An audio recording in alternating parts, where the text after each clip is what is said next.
anak muda adalah yang sholat subuh. Maka saya senang sekali di beberapa tempat datang anak-anak muda bawa motor, pakai jaket. Ustaz Somad, kami dari pemuda-pemuda subuh, namanya apa? Biker subuhan. Oh, pas zuhur nggak hadir. Nah, kamu katanya biker subuhan. Iya Pak Ustaz, kami spesialisnya subuh aja. Apa? Kenapa dia buat subuh? Karena sholat yang paling berat adalah sholat subuh. Kalau subuhnya sudah lulus, maka insya Allah zuhur, asar, maghrib, isya, mungkin dia di masjid lain, masjid kantor, masjid kampus, masjid sekolah dan lain sebagainya. Maka kemudian Ustaz Somad pun dipakaikan apa namanya, rompi. Ustaz Somad, kami anak muda mau buat semangat, tolong Ustaz endorse buat video pendek, kami mau pakaikan rompi. Ustaz dipakaikan rompi. Selesai dibisikkan, Ustaz tolong rompinya dibuka lagi. Itu untuk foto aja Pak Ustaz. Assalamualaikum warahmatullahi wabarakatuh.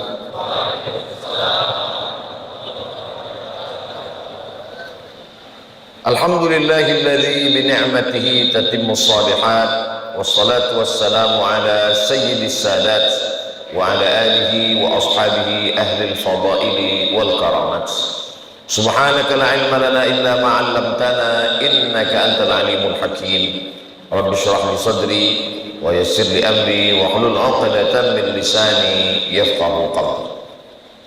Man shalla subha fi jama'atin, siapa yang sholat subuh berjamaah, faka'annama shallal laila kullah, dia mendapatkan pahala seperti sholat sepanjang malam.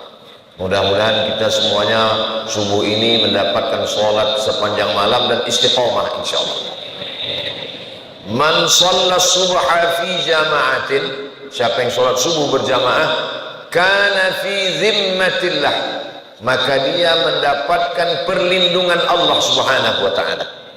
Kita selalu berdoa supaya hari ini kita dapat perlindungan Allah, anak-anak kita dapat perlindungan Allah, keluarga dapat perlindungan Allah, yang ada di perantauan supaya dapat perlindungan Allah.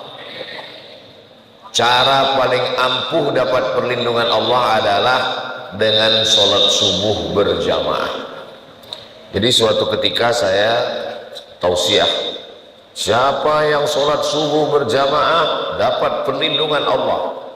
Selesai sholat subuh pulang, jamaahnya kecelakaan lalu lintas, dikomplain sama jamaah.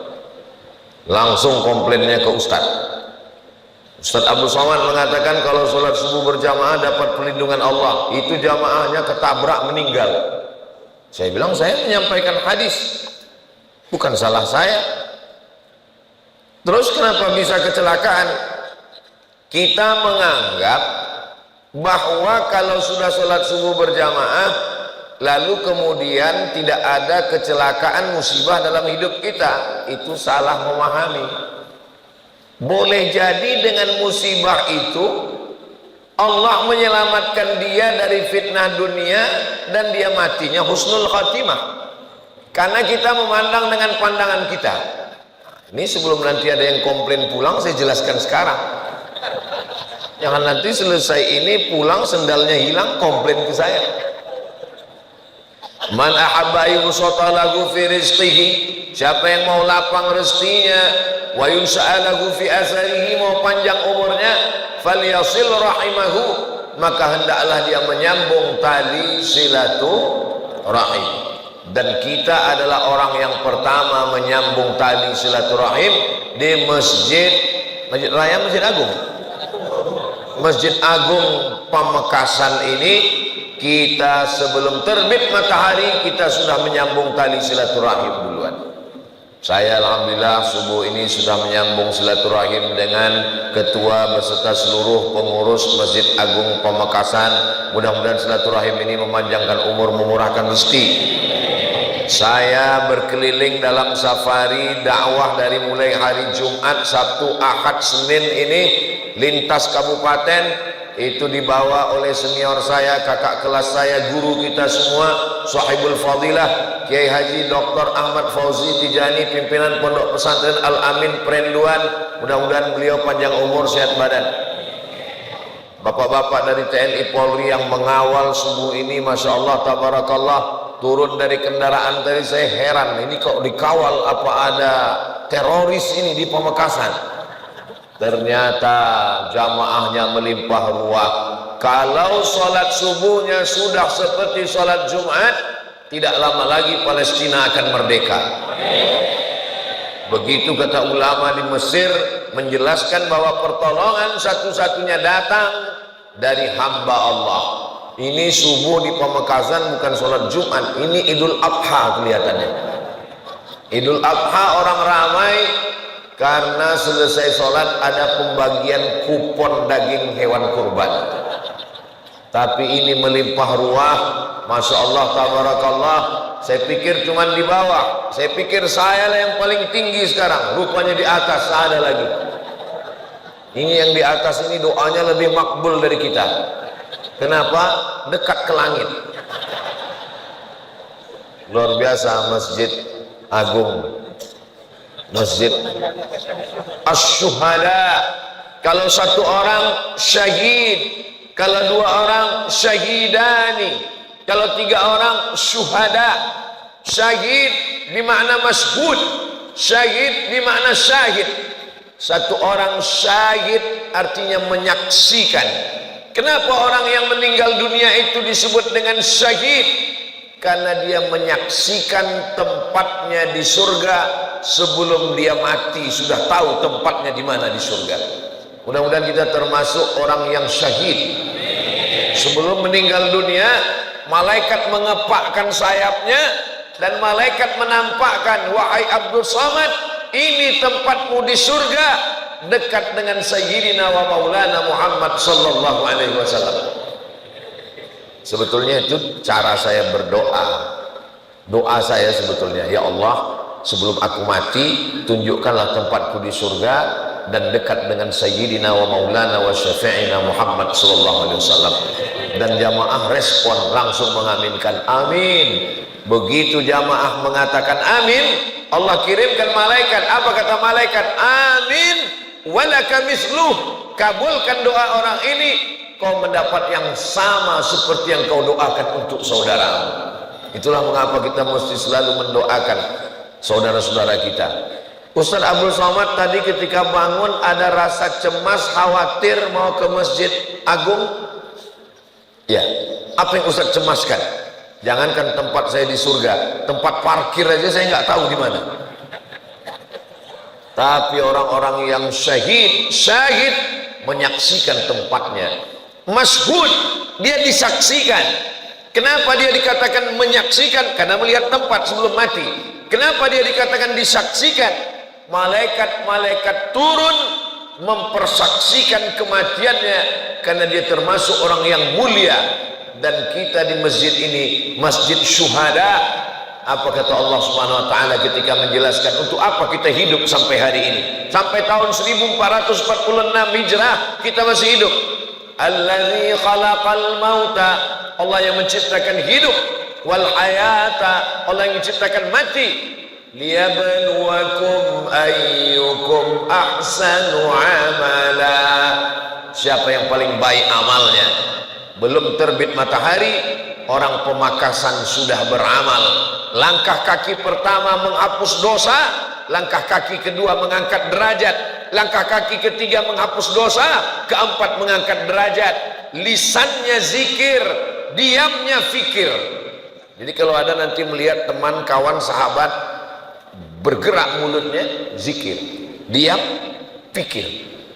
Mana tahu nanti tiba-tiba beberapa menit setelahnya ada yang terdiam, itu sedang berpikir.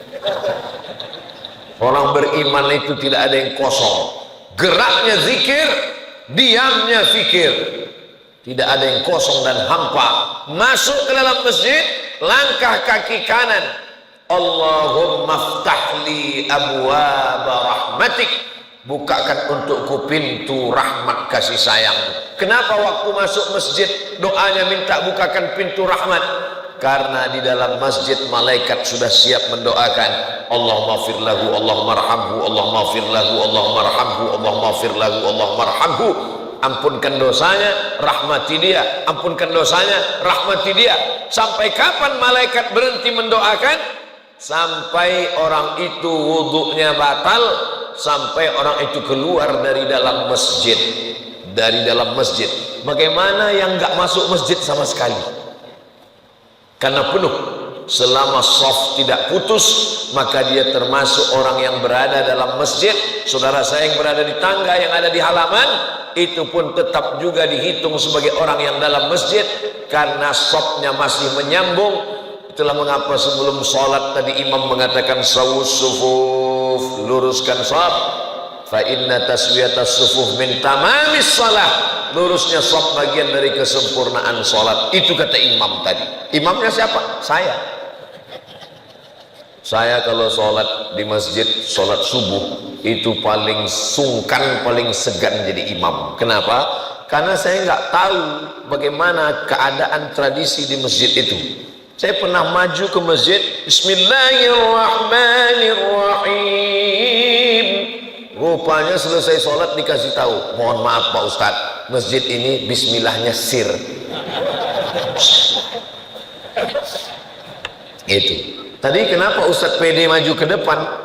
Karena yang memerintahkan Kiai Haji Dr. Ahmad Fauzi Tijani maju, sami'na wa ata'na, maju ke depan. Tapi pas giliran wirid bacaan-bacaan, saya khawatir beda susunannya seperti di kampung saya serahkan mikrofon ke beliau, ternyata memang beda. Di tempat saya la ilaha illallah wahdahu la syarikalah 3 kali. Di sini memakai hadis yang lebih afdal 10 kali. Allahumma ajirna minan nar, Allahumma ajirna minan nar, Allahumma ajirna minan nar, Allahumma ajirna minan nar, Allahumma ajirna minan nar, Allahumma ajirna minan nar, Allahumma ajirna minan nar. Jangan minta masuk surga. Kenapa? Karena semua umat Nabi Muhammad SAW pasti masuk surga. Tapi mintalah supaya jangan sampai transit dulu di neraka. Kenapa? Karena ada orang yang masuk surga tapi penerbangannya tidak langsung, transit dulu. Maka jangan heran nanti ketika orang Pamekasan masuk surga, dia lihat, loh tetangga saya mana? Tanya malaikat, tetangga saya mana? Mohon maaf, dia pesawatnya tidak direct langsung, pakai transit. Itulah mengapa kita katakan Allahumma ajirna minan nar. Jamaah yang dimuliakan Allah Subhanahu wa taala. Apa kata Nabi? Allahumma barik li ummati fi bukuriha. Berikanlah berkah pada umatku pada waktu pagi. Siapa yang paling awal, paling cepat bangun pagi, dialah yang paling banyak dapat keberkahan-keberkahan. Dan subuh ini yang paling awal bangun adalah orang Pamekasan. Ustaz tahu dari mana orang Pamekasan lebih awal bangun? Karena di tempat saya di Riau, mereka sekarang baru menantikan azan subuh. Jadi yang paling awal dapat keberkahan antara orang di Riau Sumatera dengan Pamekasan, maka saya di Pamekasan hari ini lebih awal dapat berkah, dan yang lebih dulu masuk surga orang Pamekasan. Dan ya bagi yang tidak sholat juga lebih dulu masuk neraka. Makanya doanya Rabbi ja'alni muqimas shalah, jadikan saya orang yang menegakkan sholat, wa min dzurriyyati, sampai kepada anak cucu kita semuanya orang-orang yang istiqomah sholat, lil muttaqina imama, bukan linnas. Mendoakan jadi imam itu bukan imam bagi manusia, karena tidak semua manusia baik. Lil muttaqin, menjadi imamnya orang yang bertakwalah hendaknya, insyaallah. Amin ya rabbal alamin. Siapapun yang datang ke Masjid Agung Pamekasan, walaupun jubahnya 3 lapis, sorbannya sebesar ban Vespa, nggak boleh nyelonong maju jadi imam. Kenapa? Karena kalau kita berkumpul semuanya, menurut mazhab Syafi'i, yang paling utama jadi imam adalah ulil amri, Nabi Muhammad SAW. meninggal Nabi Muhammad, Sayyidina Abu Bakar Siddiq radhiyallahu an. Meninggal Abu Bakar, Sayyidina Umar ibn al-Khattab radhiyallahu an. Meninggal Sayyidina Umar, Sayyidina Utsman ibn Affan. Meninggal Sayyidina Utsman, Sayyidina Ali karramallahu wajhah. Karena begitulah dasar. Tapi kemudian ketika terbagi dua, ada yang hebat politik tapi kurang mampu jadi imam, ada yang hebat jadi imam tapi untuk imamatun kubra, imamatun uzma, jadi pemimpin kurang cakap bidang politik, terbagi dua. Maka ulil amri mengangkat imam ratib di Masjidil Haram, yang diangkat Syekh Abdurrahman Sudais, Syekh Muaikli. Maka ini semua adalah imam ratib yang diangkat oleh ulil amri. Ketika ada orang datang, dipersilakan karena menghormati, karena ta'zimnya, karena ilmunya, barulah mereka layak untuk maju ke depan. Maka yang lebih layak adalah senior saya, kakak kelas saya, dan beliau mengatakan, Abdul Somad silakan maju. Saya ragu, ini serius apa basa-basi? Saya yakinkan lagi, betul nih ya, betul. Itulah maka saya berani maju ke depan. Dan Masya Allah, tabarakallah, kita kalau jadi imam itu tergantung makmum di belakang.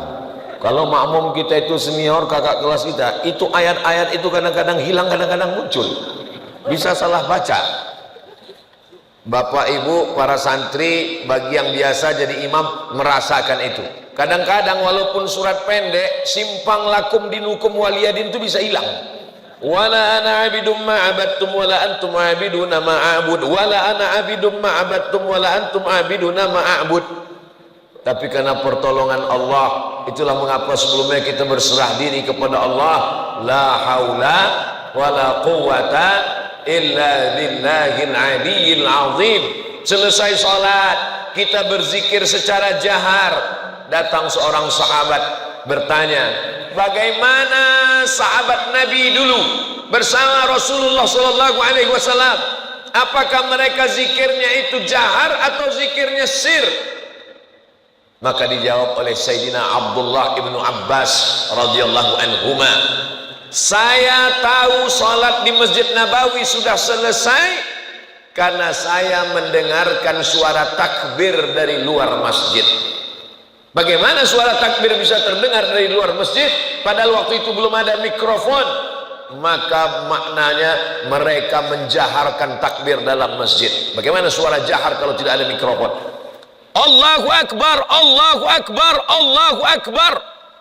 Begitulah suara takbir saat mereka berada di dalam masjid saat itu. Tapi kan menurut mazhab Syafi'i, zikir jahar itu kalau makmumnya belum mampu, belum tahu, Pak Ustadz, saya dimanapun jadi imam, saya tetap baca zikir jahar. Tapi kan makmumnya sudah tahu. Sebelum imam takbiratul ihram, imam kan ngasih tahu, luruskan shaf. Itu makmumnya udah tahu atau belum? Sudah tahu. Kenapa imam nyuruh luruskan shaf? Belum pernah sepanjang umur saya di mana-mana masjid, belum pernah imam ngomong, mohon maaf saya tidak memerintahkan luruskan shaf. Kalian udah tahu semua kan? Itu menunjukkan bahwa makmum di belakang ada mu'allaf yang baru masuk Islam, ada anak kecil yang belum pernah ngaji, ada ibu-ibu yang belum pernah dibawa suaminya ke masjid dan itu pertama kali, ada orang yang baru taubat belum tahu meluruskan shaf. Tidak semua makmum itu tahu. Maka kalau ada imam menjaharkan zikir, dia mau ngasih tahu makmum inilah bacaan-bacaan sekaligus ta'lim, i'lamun nas, memberitahu jamaah masyarakat bahwa bunyi zikir. Ulang sholat, ibunya nanya sama anaknya, tadi gimana sholat di Masjid Agung? Imamnya siapa? Imamnya Ustadz Abdul Somad. Gimana bunyi zikir tadi yang kamu dengar? Astaghfirullahaladzim, astaghfirullahaladzim, alladzi la ilaha illa huwal hayyul qayyum wa atubu ilaih, la ilaha illallah wahdahu la syarika lah, lahul mulku wa lahul hamdu yuhyi wa yumiitu wa huwa ala kulli syai'in qadir, Allahumma antas salam wa minkas salam. Anak bisa jawab. Coba kalau zikirnya disirkan, pulang anaknya ditanya, tadi apa yang dibaca imam? Apa yang kamu baca? Enggak tahu, orang saya enggak dengar. maka itu adalah pengajaran, pendidikan. Islam itu rasional.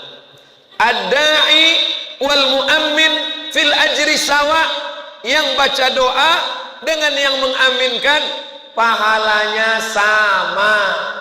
Qad ujibat da'watukuma, kamu berdua doa kamu dikabulkan Allah.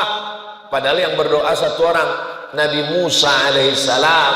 Nabi Harun, amin, amin, amin. Nabi Harun tidak membaca doa, Nabi Harun mengaminkan. Tapi apa kata Allah dalam Al-Quran? Qad ujibat da'watukuma, doa kamu berdua sudah dikabulkan. Itu menunjukkan bahwa berdoa bersama, 2 orang, 3 orang, beramai-ramai, ada dalilnya menurut sunnah Rasulullah sallallahu alaihi wasallam. Nabi naik ke atas mimbar. Ketika kaki Nabi naik ke atas tangga yang pertama, amin. Naik ke atas tangga yang kedua, amin. Naik ke tangga yang ketiga, amin. Sahabat heran, kenapa amin, amin, amin, tidak kedengaran siapa yang berdoa? Kata Nabi, tadi Jibril membacakan doa dan kamu tidak mendengar dan tidak melihat. Apa doa Jibril ya Rasulullah?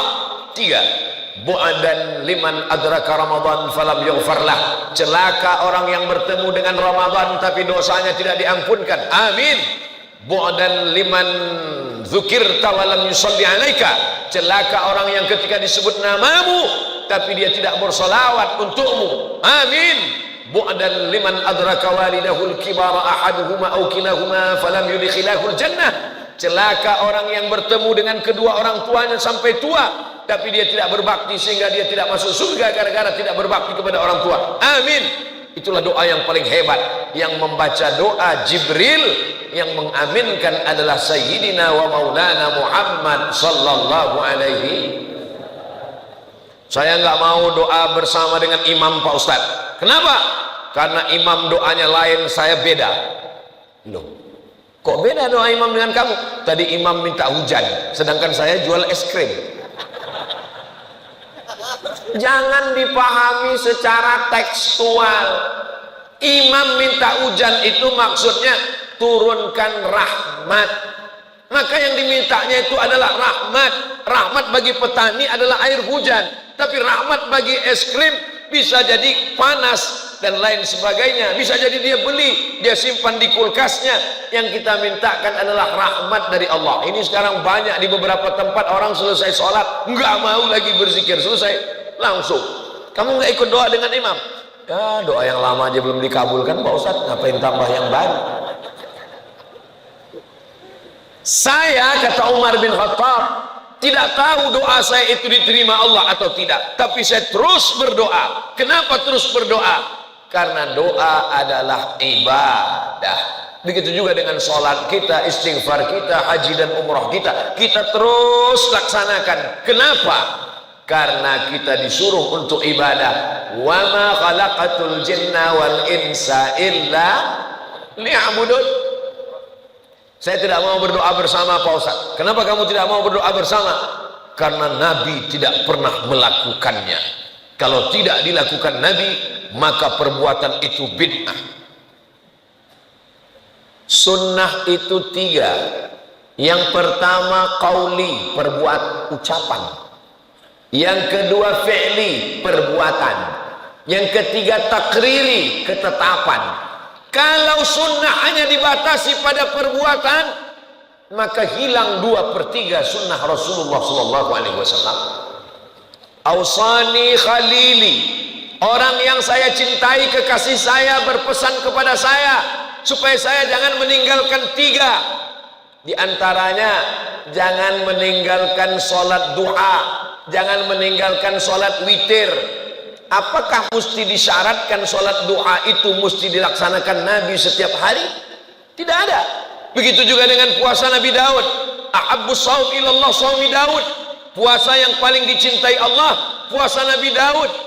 Apakah mesti dilaksanakan itu perbuatan Nabi? Nabi puasa Daud setiap hari. Yasumu yauman, puasa sehari. Wa yuftiru yauman, makan sehari. Perhatikan baik-baik, yang ada itu adalah puasa Daud. Soalnya ada juga ibu-ibu yang lapor, mohon maaf Pak Ustadz, saya mau nanya ini, apa masalahnya Bu? Suami saya itu sholat Daud, sholat sehari berhenti sehari. Enggak ada, itu salah dengar. Sholatnya Nabi Daud itu sholat malam, yang ada puasa sehari, makan sehari. Yasumu yauman wa yuftiru yauman. Jadi tidak semua ucapan Nabi itu dilaksanakan Nabi. Itulah yang disebut dengan sunnah qauliyah, dan itu adalah perbuatan termasuk sunnah. Termasuklah berdoa bersama, itu adalah sunnah qauliyah dan dilaksanakan Nabi beberapa momen. Maka ulama hadis mendefinisikan apa itu sunnah. Ma udhifa ila Nabi sallallahu alaihi wasallam min qaulin aw fa'ilin aw taqririn aw sifati khalqiyatin wa khuluqiyatin min ba'di bi'satihi ila wafatihi sallallahu alaihi wasallam. Yang lebih luas lagi 5. Yang pertama, ucapan innamal a'malu binniyat wa innamal likulli imri'in ma nawa. Faman kanat hijratuhu ila Allah wa rasulih fa hijratuhu ila Allah wa rasulih. Faman kanat hijratuhu ila dunya yusibuha aw imra'atin yankihuha fa hijratuhu ila ma hajara ilaih. Yang kedua, perbuatan. Bagaimana Nabi tawaf, bagaimana Nabi sa'i. Sallu kama ra'aitumuni usalli. Salatlah kamu sebagaimana kamu melihat aku salat. Perbuatan. Yang ketiga, ketetapan. Nabi nggak pernah ngomong, Nabi nggak pernah ngajarkan. Sahabat yang melakukannya dan Nabi menyetujuinya. Salat. Allahumma ba'id baini wa baina khataayaya kama ba'adta bainal masyriqi wal maghrib. Tiba-tiba ada makmum di belakang baca doa yang berbeda. Allahu akbar kabira walhamdulillahi katsira wa subhanallahi bukratan wa asila. Selesai salat Nabi tanya, assalamualaikum warahmatullahi, assalamualaikum warahmatullahi. Manil qail? Nabi dengar. Manil qail? Siapa tadi yang baca Allahu akbar kabira walhamdulillahi katsira wa subhanallahi bukratan wa asila? Sahabat ini gentleman, dia ngaku, ana ya Rasulullah, saya yang baca doa itu. Apa kata Nabi? Futihat abwabus sama, pintu-pintu langit terbuka, malaikat turun berlomba-lomba ingin mencatat doa yang engkau baca tadi. Padahal Nabi tidak pernah mengajarkan, Nabi tidak pernah membaca, Nabi tidak pernah menyuruh, Nabi tidak pernah melakukan, Nabi tidak pernah memerintahkan. Seandainya definisi bid'ah adalah yang tidak dilakukan Nabi, bid'ah, maka pasti selesai itu Nabi bertanya, siapa tadi yang baca? Saya Rasulullah, saya sudah melihat pintu neraka terbuka karena kau berani-beranian buat doa. Ini namanya takriri. Ini sunnah, walaupun Nabi tidak pernah melakukannya. Jadi kalau disyaratkan semua mesti dilakukan Nabi. Mendengar hadis ini, apa kata Sayyidina Abdullah ibn Umar radhiyallahu anhuma? Setelah mendengar hadis ini, saya tidak pernah meninggalkan bacaan ini sampai saya mati. Itulah maka beliau membaca Allahu akbar kabira walhamdulillahi katsira wa subhanallahi bukratan wa asila. Selesai. Dalam mazhab Syafi'i dilanjutkan dengan iftitah satu lagi. Apa lagi selanjutnya? Allahu akbar kabira walhamdulillahi katsira subhanallahi bukratan wa asila. Wajjahtu wajhiya. Dalam satu riwayat lain, inni wajjahtu wajhiya lilladzi fatara as-samawati wal arda hanifan musliman wa ma ana minal musyrikin. Inna salati wa nusuki wa mahyaya wa mamati lillahi rabbil alamin la syarika lahu wa bidzalika umirtu wa ana minal muslimin. Dua iftitah kita satukan dalam satu doa, panjatkan kepada Allah. Iftitah pembuka, iftitah membuka. Mudah-mudahan semua yang terkunci terbuka insyaallah. Rezeki terkunci terbuka dengan iftitah, hati terkunci terbuka dengan iftitah, pikiran yang buntu terkunci terbuka dengan iftitah, jodoh yang terkunci terbuka dengan iftitah, yang sudah terbuka jangan dibuka lagi. Setuju ibu-ibu? Mereka sudah setuju. Saudara yang dimuliakan Allah Subhanahu wa taala, aqimis salata liduluki syamsi. Dirikanlah salat ketika matahari tergelincir, ketika matahari sedang panas terik, ila ghasaqil lail, sampai masuk malam, maghrib dan isya.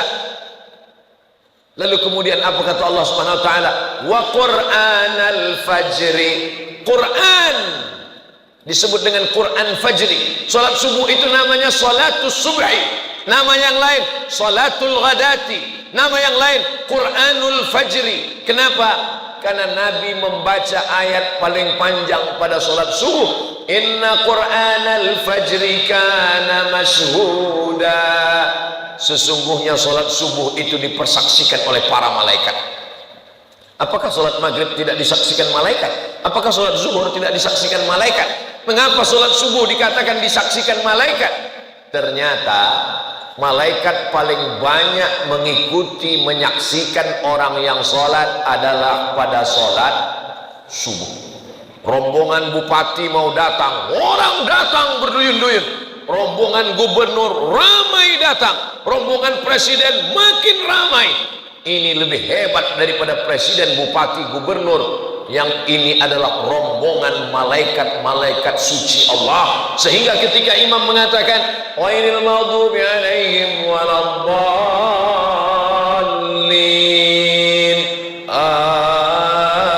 amin, serentak amin kita dengan amin malaikat. Ghufira lahu ma taqaddama min dzambi, diampunkan Allah dosa-dosanya yang lalu. Itu maka makmum menyatakan amin, itu membangkitkan kemarahan orang kafir, orang munafik. Aminnya mesti tinggi. Amin. Sekarang banyak makmum ketika sholat nggak ada yang mengucapkan amin. Amin. Selesai sholat nanya, tadi kamu kenapa nggak mengucapkan amin? Ya udah, saya wakili kepada teman sebelah kanan dan kiri. Kita semangat mengucapkan itu semua karena itu adalah doa. Artinya istajib doa'ana, kabulkan doa kami ya Allah. Begitulah yang saya dengar tadi di belakang, menggelegar amin. Ada juga sebagian menambahkan sebelum itu, Rabbil firli wali walidayya, ampunkan aku dan kedua orang tuaku. Amin. Apakah boleh orang berdoa? Di antara isi doa khatam Quran, ampunkan dosa kami ketika melewati ayat azab, kami tidak minta perlindunganmu dari azab. Ketika kami melewati ayat nikmat, kami tidak minta nikmat. Maka Nabi ketika membaca ayat, beliau berdoa. Itulah mengapa kita berdoa, supaya termasuk dikabulkan Allah. Ghairil maghdubi alaihim waladdallin.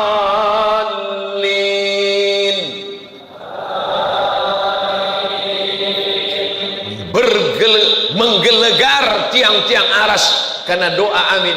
Selesai itu malaikat, rupanya malaikat itu yata'aqabuna fikum, malaikat berganti-gantian. Malaikat yang ditugaskan menjaga kita. Inna alaikum lahafizin kiraman katibin ya'lamuna ma taf'alun. Malaikat yang jaga kita tadi malam itu ganti-gantian dengan malaikat yang siang, sip-sipan. Lalu kemudian kapan mereka bertemu? Bertemunya pada saat sholat subuh. Malaikat yang berjaga tadi malam dengan malaikat yang menjaga siang ketemu pada sholat subuh. Lalu kemudian malaikat itu menghadap Allah dan Allah bertanya. Allah bertanya berarti Allah tidak tahu, Allah maha tahu. Lalu kenapa Allah bertanya? Allah mau kasih tahu kepada mereka yang dulu berkata, ataj'alu fiha man yufsidu fiha wa yasfikud dima. Untuk apa kau ciptakan mereka ya Allah? Mereka akan berperang, mereka akan kelahi, mereka akan menumpahkan darah, mereka akan bermusuhan. Apa kata Allah? Hai malaikat, sudah kau lihat subuh tadi di Pemekasan, di Masjid Agung? Mereka tidak kelahi, mereka tidak bertengkar, mereka tidak menumpahkan darah, mereka tidak berperang. Apakah kalian malaikat pernah menyaksikan manusia melihat surgaku? Belum. Pernahkah mereka melihat nerakaku? Belum. Pernahkah mereka melihat aku? Belum. Andai mereka pernah melihat surgaku, menyaksikan nerakaku, melihat aku seperti kalian, maka tentunya mereka lebih hebat, lebih khusyuk. Subuh ini kita dibanggakan Allah kepada para malaikatnya, insya Allah. Saya senang sekali kalau dilihat wajah-wajah di depan ini, wajah-wajah anak muda kebanyakan. Ustadz, saya sudah tua. ini bukan orang tua, ini anak muda yang terjebak di tubuh yang tua. Masalah tua dan muda ini bukan masalah angka, tapi masalah rasa. Siapapun yang sholat subuh walaupun umurnya sudah 71, berarti dia masih sweet 17. Siapapun yang subuh ini masih di rumah walaupun umurnya 17 tahun, itu layak tinggal di panti jompo. Lautan kan ku seberangi, bukit kan ku daki, masjid ku lewati. Ini bukan anak muda. Anak muda adalah yang sholat subuh. Maka saya senang sekali di beberapa tempat datang anak-anak muda bawa motor, pakai jaket. Ustaz Somad, kami dari pemuda-pemuda subuh, namanya apa? Biker subuhan. Oh, pas zuhur nggak hadir. Nah, kamu katanya biker subuhan. Iya Pak Ustaz, kami spesialisnya subuh aja. Apa? Kenapa dia buat subuh? Karena sholat yang paling berat adalah sholat subuh. Kalau subuhnya sudah lulus, maka insya Allah zuhur, asar, maghrib, isya, mungkin dia di masjid lain, masjid kantor, masjid kampus, masjid sekolah dan lain sebagainya.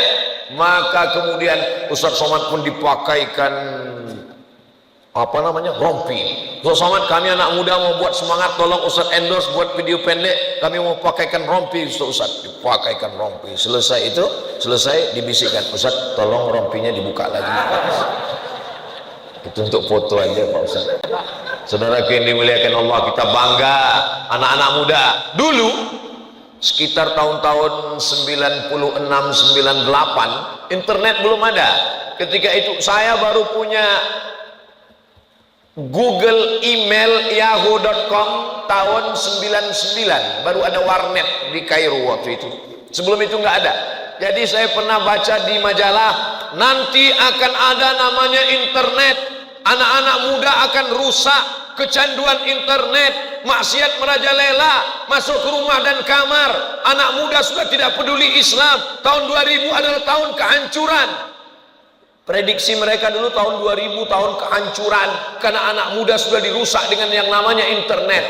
Hari ini 2024, yang paling banyak ke masjid, pengajian, tanah lapang justru anak muda. Dan anak muda mengenal dakwah justru melalui internet.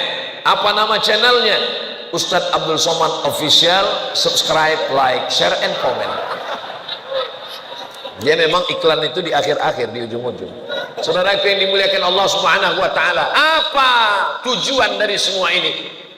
Mereka sengaja membuat YouTube supaya anak muda sibuk nonton film, dibuatkan channel-channel maksiat supaya anak muda rusak. Allah berjanji, "Wa may yartadda minkum an dinihi", siapa yang meninggalkan agama ini, fasawfa yatillahu biqaumin, Allah akan ganti dengan sekelompok orang. Bagaimana sifatnya? Yuhibbuhum wa yuhibbuna, mereka cinta kepada Allah dan Allah membalas cinta mereka. La yakhafuna fillah laumata laim, mereka tidak pernah takut kepada Allah Subhanahu wa taala. Mudah-mudahan anak-anak kita itulah kelompok yang dijanjikan Allah Subhanahu wa taala. Mereka tidak mempan dengan YouTube, dibuatkan video yang pendek-pendek. YouTube terlalu panjang, paketnya habis, buatkan video pendek supaya ditonton, supaya otak ini tidak bosan. Pendek-pendek, apa namanya? TikTok. Dianggap dengan TikTok itu merusak anak muda. Dulu TikTok itu isinya cuma dua, ulat pinang sama ulat sagu, lompat-lompat di TikTok. Hari ini apa yang terjadi? TikTok isinya sholawat. Maulaya salli wa sallim daiman abada ala habibika khairil khalqi kullihim Muhammadun sayyidul kaunaini wa thaqalaini wal fariqaini min qarbin wa min ajami. Maulaya salli daiman abada ala habibika khairil khalqi kullihim. Allahumma salli ala sayyidina Muhammad segala sarana maksiat ternyata hari ini seperti pisau, bisa dipakai untuk memotong ayam, motong sapi, motong kerbau, tapi juga bisa memotong urat nadi leher kita. Ini bagaimana jamaah bisa ramai berbondong-bondong? Di-share melalui Instagram jadwal safari Ustadz Abdul Somad dari hari Jumat, Sabtu, Ahad, dan Senin. Di-share kemana-mana, di Instagram, di TikTok, di Telegram, di grup WhatsApp. Sarana yang mereka ciptakan yang katanya akan menghancurkan umat Islam berbalik menjadi gelombang dakwah yang luar biasa. Tidak boleh mengupload tentang Palestina. Nanti kalau diupload tentang serangan Israel, nanti channelnya di take down, nanti IG-nya akan dibuang, nanti Facebooknya akan di stop. Ternyata umat Islam tidak kehilangan akal. Jangan tulis Israel, Israel. Tidak bisa didetek. Deteknya nggak nangkap. Umat Islam cerdas. Jangan tulis Israel, tapi tulis 15R3L. Mesinnya pusing sendiri. Aduh, mumet kata mesinnya.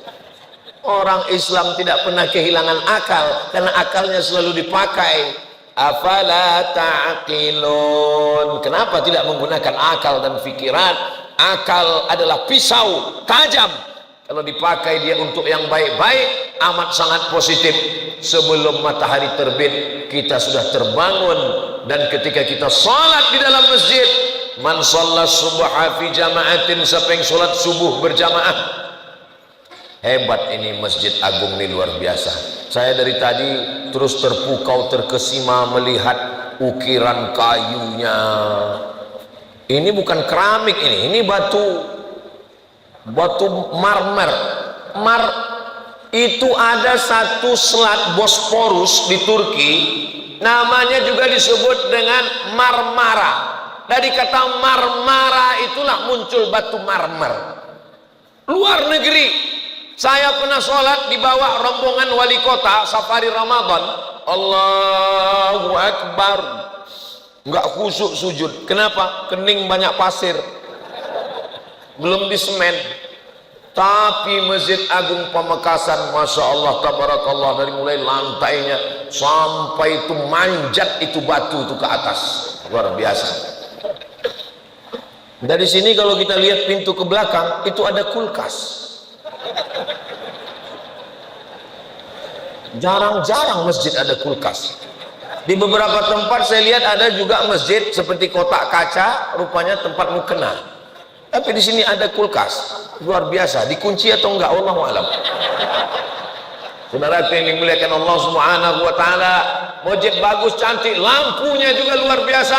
Di beberapa masjid saya juga pernah tausiah ngelihat lampu bagus tapi mati, enggak hidup. Ini luar biasa. AC-nya pun banyak, kanan kiri depan belakang AC, mikrofon. Kalau tuan pergi ke Makkah, jangan lupa makan sup iga. Sudah lama Abdul Somad tausiah di Masjid Agung ini mikrofonnya 3. 1, 2, 3 mikrofon. Biasa.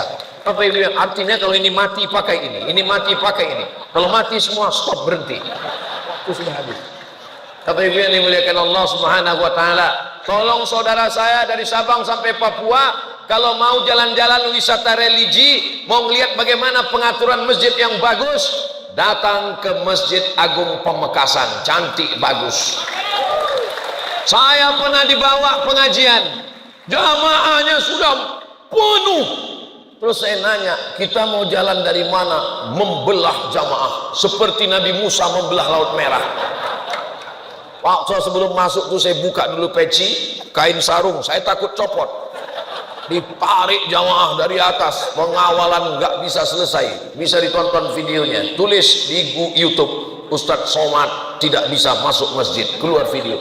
Tapi di Masjid Agung, Masya Allah, jamaah sudah ramai berkumpul. Ustadz masuk dari mana? Ada pintu belakang. Ini cantik, ini bagus. Bagi arsitek saudara yang ada di Institut Teknologi Surabaya, Institut Teknologi Bandung, kalian diminta untuk gambar masjid. Jangan yang gambar masjid orangnya nggak pernah sholat ke masjid, dia nggak tahu bagaimana cara pengaturan masjid. Ini luar biasa. Sahabat-sahabat saya yang akan datang dari luar negeri, dari Jakarta, kalian diminta tausiah tabligh akbar. Khawatir digebut jamaah, jangan khawatir, saya sudah melewati pintu yang aman dari belakang.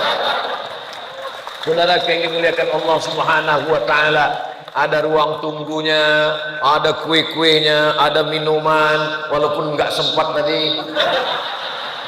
Yang salah ustadznya sendiri karena datang terlambat.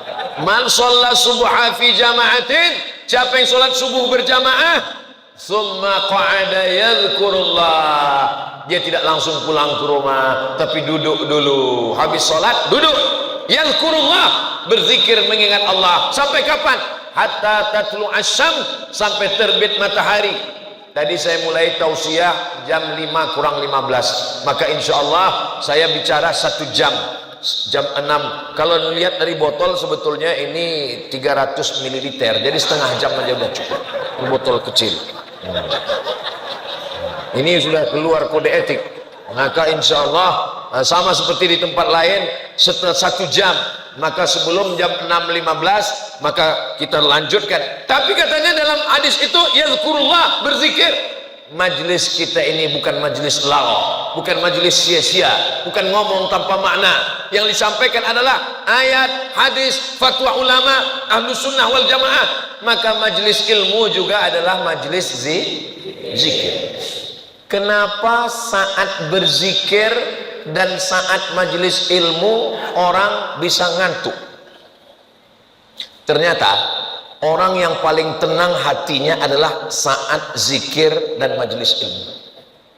Maka saya tidak pernah marah kalau ada jamaah yang ngantuk lalu saya marah, itu kenapa tertidur, itu kenapa, nggak pernah seumur-umur. Kenapa? Karena kalau ada jamaah yang tertidur, itu maknanya ngajinya sudah masuk ke hati. Coba baca ayat dalam Al-Quran. Ala bizikrillahi tatma'innul qulub. Ketahuilah, dengan berzikir maka hati menjadi tenang. Kalau ini tidak berzikir, ini sibuk. Yang paling jahat ini yang paling jahat. Yang paling jahat itu adalah pikiran ini kemana-mana. Nanti kalau kamu pensiun, kamu susah, kamu melarat, kamu nggak makan, nggak ada gajian, nggak ada uang tunjangan, uang sepak, uang tendang, uang sundul, nggak ada dapat ini, nggak ada. Akhirnya orang stres, depresi. Gara-gara apa? Pikiran. Saya pergi ke rumah sakit. Kebetulan ada keluarga yang sakit. Ketemu dengan teman saya, dosen. Loh, Pak dosen, Pak dokter ngapain? Mertua saya sakit, Pak Ustadz. Terus awalnya tangannya luka, kecil ada luka. Dibawa ke dokter, kata dokter, ini luka ini kalau nanti kena sakit gula ini akan diamputasi, akan dipotong. Mendengar cerita itu, lalu kemudian dia ketakutan, naik gula darahnya, naik jantung koronernya, naik asam uratnya, naik asam lambungnya, sekarang koma Pak Ustaz. Gara-gara apa? Yang paling jahat itu adalah pikiran. Makanya orang gila sehat, karena orang gila nggak berpikir. Nah, kalau kita di kota-kota besar, bagaimana cara supaya otak ini jangan berpikir? Ada namanya rumah spiritual. Sampai di rumah spiritual, kita diajarkan, tulisannya besar-besar di pintu. How you can stop your mind? Bagaimana Anda menghentikan pikiran? Bagaimana cara menghentikan pikiran? Pejam mata. Langsung terbayang uang listrik, uang air. Bagaimana cara supaya otak jangan berpikir? Dengarkan suara gemericik air, dihidupkan suara air. Dengarkan suara kicau burung. Tujuannya itu apa? Untuk supaya menghentikan pikiran. Orang Islam tidak perlu. Bagaimana supaya berpikir berhenti? Tarik nafas panjang, tahan. Islam tidak mengajarkan tarik nafas panjang, tahan, keluar dari bawah. Kita tidak diajarkan mendengar gemericik burung. Cukup dengan afdhalul zikri fa'lam annahu la ilaha illallah, la ilaha illallah, la ilaha illallah. Ketika mulut mengucapkan la ilaha illallah, telinga mendengar la ilaha illallah, hati la ilaha illallah, otak diajak untuk la ilaha illallah, jangan pikirkan yang lain. La ilaha illallah, maka semuanya berzikir, berhenti berpikir. Istirahat yang paling tenang adalah zikir. Tapi ingat, berzikir mesti ada mursyidnya, mesti ada pemimpinnya. Tiba-tiba datang ibu-ibu bawa tasbih. Ustaz Abdul Somad, ya, ada yang mau saya tanyakan, tapi privat 4 mata dengan Ustaz. Saya bilang jangankan 4 mata, 3 pun bisa. Apa masalahnya? Saya setelah berzikir ini, saya tahu siapa tamu yang akan datang.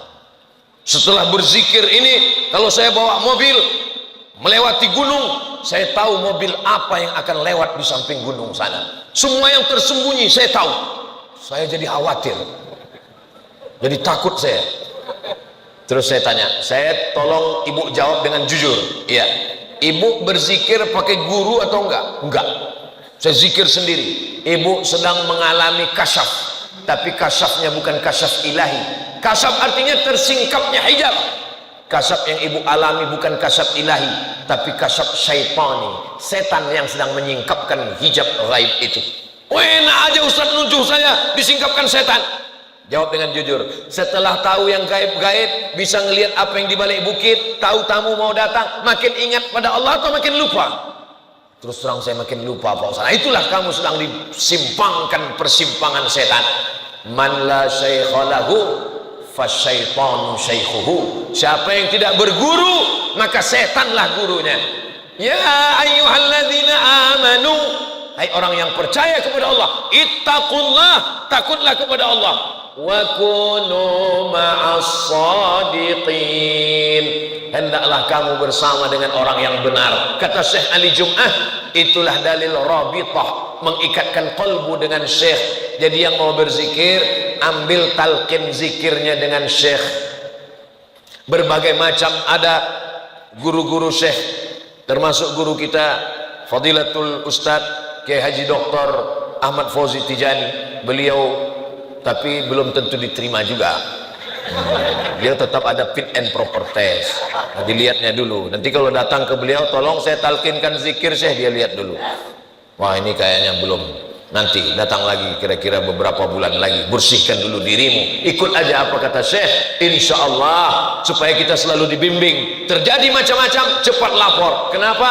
Karena zikir juga bisa. Orang yang minum khamar tahu bahwa khamar itu haram. Orang yang berzina tahu zina itu maksiat. Tapi orang yang disesatkan dalam keadaan berzikir, ini yang bahaya. Mengaku jadi wali. Oh, saya pun kemarin udah ada yang bisikkan ke telinga saya. Saya melihat Ustadz Somad ini walinya bukan wali lokal, tapi wali internasional. Langsung saya heran. Aku wali, saya bilang. Lalu saya balas bisik, saya ini memang wali kelas. Ala inna awliya Allah, ketahuilah wali Allah. Siapa itu wali Allah? La khaufun alaihim wa la hum yahzanun. Tidak ada rasa takut dalam hatinya, tidak ada cemas dalam hatinya. Kalau kau tidak ada rasa takut, jadi kalau siapapun yang membisikkan engkau wali Ustaz Abdul Somad, saya masih ada rasa takut dalam hati. Takut sama siapa? Takut sama istri, takut sama masa depan. Kita hanya merasa, dan yang paling benar rasa itu adalah mendekatkan diri kepada Allah. Siapa yang sholat subuh berjamaah, setelah itu dia duduk berzikir mengingat Allah hatta tatul asyam, sampai terbit matahari. Kira-kira di Pamekasan matahari sudah terbit atau belum? Sudah kelihatan. Hatta yusalli hatta tatul asyam, sampai terbit matahari.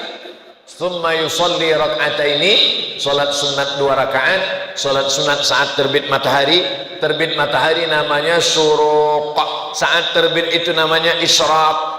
Kanat lahu ka ajri hajjatin wa umrah, dapat pahala seperti haji dan umrah. Begitu disebutkan dalam kitab Sunan At-Tirmidzi, pegangan Ahlus Sunnah wal Jamaah. Kata Imam Abu Isa Ibnu Saurah At-Tirmidzi, hadisun hasan, hadisnya hadis hasan. Hadis paling tinggi sahih, di bawah sahih hasan, di bawah hasan dhaif. hadis hasan, tidak ada ikhtilaf antara ulama tentang mengamalkannya. Mudah-mudahan kita istiqomah insyaallah, amin ya rabbal alamin. Bapak ibu saudaraku yang dimuliakan Allah, kalau ada orang bisa berjalan di atas awan, terbang di atas angin, la taghtar, jangan tertipu. Idza ra'aitar rajul, kalau kau lihat ada seseorang yatiru fil hawa, terbang di awan, yamshi 'alal ma, berjalan di atas air, la taghtar, jangan tertipu, jangan terpukau. Kenapa? Karena iblis pun bisa melakukan itu. Tapi pandanglah pada istiqomahnya. Kalau ada di antara jamaah ini yang istiqomah sholat subuh berjamaah, dekati, bawa anak kita, mintakan doa kepadanya, itu tanda dia sudah selamat dari kekufuran dan kemunafikan insyaallah. Mudah-mudahan Ustaz Abdul Somad tidak hanya sekedar pandai ngomong ceramah, tapi juga melakoni, mengamalkan yang dia sampaikan, sehingga dia bisa istiqomah dan mati husnul khatimah insyaallah, amin ya rabbal alamin. Kenapa Ustaz dari tadi lebih banyak ngelihat ke kanan daripada ke kiri? Yang pertama tentu saja sunnah sebelah kanan, yang kedua memang jam itu letaknya di sebelah kanan. Peletakan jam di tiang kanan itu memang sudah tepat sekali. Karena banyak sekali ustadz kalau sudah ceramah lupa waktu. Begitu sudah ngomong ngalor ngidul ke sana kemari, pas di akhir, demikianlah kultum yang singkat ini. Khotib hari Jumat berkhutbah, katanya nggak boleh lebih di beberapa masjid. Khutbah 20 menit, dia nggak tahu, lupa bawa jam. Tapi di Masjid Agung Pamekasan nggak akan mungkin lupa. Kenapa? Ada jam mengingatkannya. Bagi yang biasa khutbah Jumat, dia tahu betapa ribetnya kita ngukur waktu. Tapi saya jauh berjalan, banyak dilihat, lama hidup banyak dirasa, hebat, macam-macam masjid, macam-macam cara mengingatkan ustadz. Ada yang sifatnya ya tradisional, pakai kertas kuning, ustadz waktu sudah habis. Tapi ada satu canggih, salah satu masjid, dia pakai lampu 3, hijau, kuning, merah. Saya pernah tausiah di situ.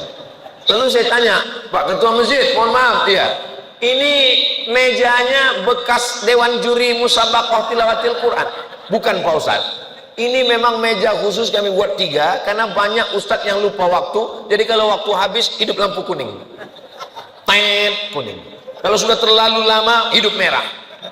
Jadi sebelum lampu merah, kita akhiri tausiah ini. Mudah-mudahan walaupun kita berhenti dalam tausiah subuh, tapi kita akan lanjutkan. Siapapun yang ngisi kajian di Masjid Agung, kuncinya 4: datang, duduk, dengar, diam. Ngantuk-ngantuk tetap dapat pahala iktikaf insyaallah. Demikianlah yang dapat Al-Fakir sampaikan. Banyak kata-kata tidak berkenan di hati, menyinggung perasaan Al-Fakir Abdul Somad, mohon maaf. Maukah Bapak Ibu memaafkan silap salah saya? Alhamdulillah, lebih baik minta maaf di dunia daripada mencari di akhirat. Aku qouli hadza astaghfirullah li wa lakum. Subhanakallahumma wa bihamdika asyhadu an la ilaha illa anta astaghfiruka wa atubu ilaik. Wa sallallahu ala sayyidina Muhammad wa ala alihi wa sahbihi wasallam walhamdulillahi rabbil alamin. Wassalamu alaikum warahmatullahi wabarakatuh.